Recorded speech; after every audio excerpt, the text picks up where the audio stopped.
Bonjour à toutes et à tous, étudiantes et étudiants. Je vous adresse d'abord un message de soutien pour les études que vous entreprenez et pour le rôle que vous allez jouer pour soutenir les femmes face notamment aux violences sexistes et sexuelles et aux violences conjugales. Les professionnels que vous allez devenir seront en première ligne pour soutenir les femmes et souvent pour tirer le signal d'alarme. Le gouvernement a pris de nombreuses dispositions. Je tiens à en partager certaines avec vous. Par exemple, la plateforme de dialogue avec les forces de l'ordre qui s'appelle arrêtonslesviolences.gouv.fr qui répond 24 heures sur 24, 7 jours sur 7 et qui permet de dialoguer avec des policières et des policiers, des gendarmes formés aux violences sexistes et sexuelles.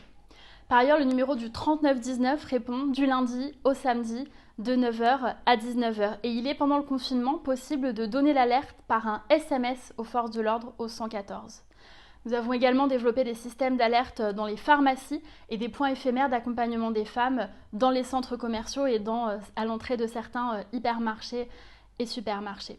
Par ailleurs, le gouvernement se mobilise pour l'hébergement des femmes victimes de violences conjugales, mais également pour que l'éviction du conjoint violent devienne une réalité. C'est une priorité dans les décisions de justice données par la garde des Sceaux. Et nous avons développé 1000 places d'hébergement dans la foulée du Grenelle des violences conjugales pour les femmes, mais également lancé un appel à projet pour que dans chaque région, d'ici la fin du quinquennat, 2 centres d'accompagnement des hommes auteurs de violences conjugales puissent voir le jour.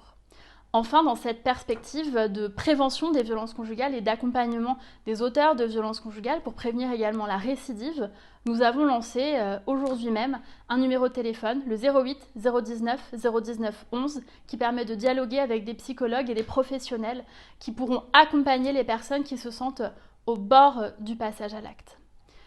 Tout l'engagement du gouvernement, c'est faire en sorte d'être unis et de se mobiliser pour ne rien laisser passer face aux violences conjugales, y compris en période de confinement.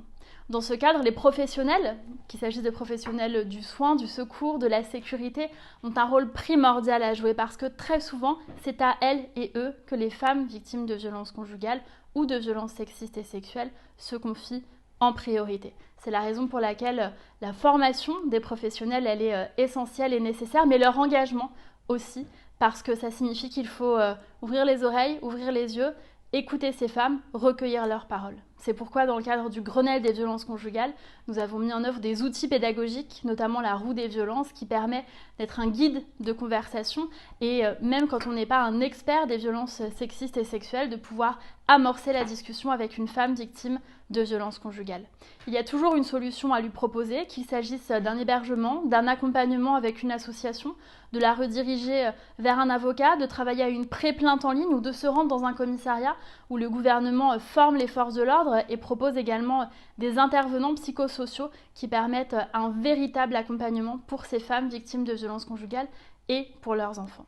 Et pour finir, le gouvernement a lancé un dispositif avec Action Logement, le dispositif Visal, qui permet à l'État de se porter garant pour les femmes victimes de violences conjugales afin qu'elles puissent louer un logement pérenne avec leurs enfants dans la durée. Je vous remercie de tout cœur pour elles, pour votre engagement, pour tout ce que vous apprendrez maintenant et pour tout ce que vous faites déjà et que vous ferez, j'en suis certaine, pour les femmes à l'avenir. Merci à vous.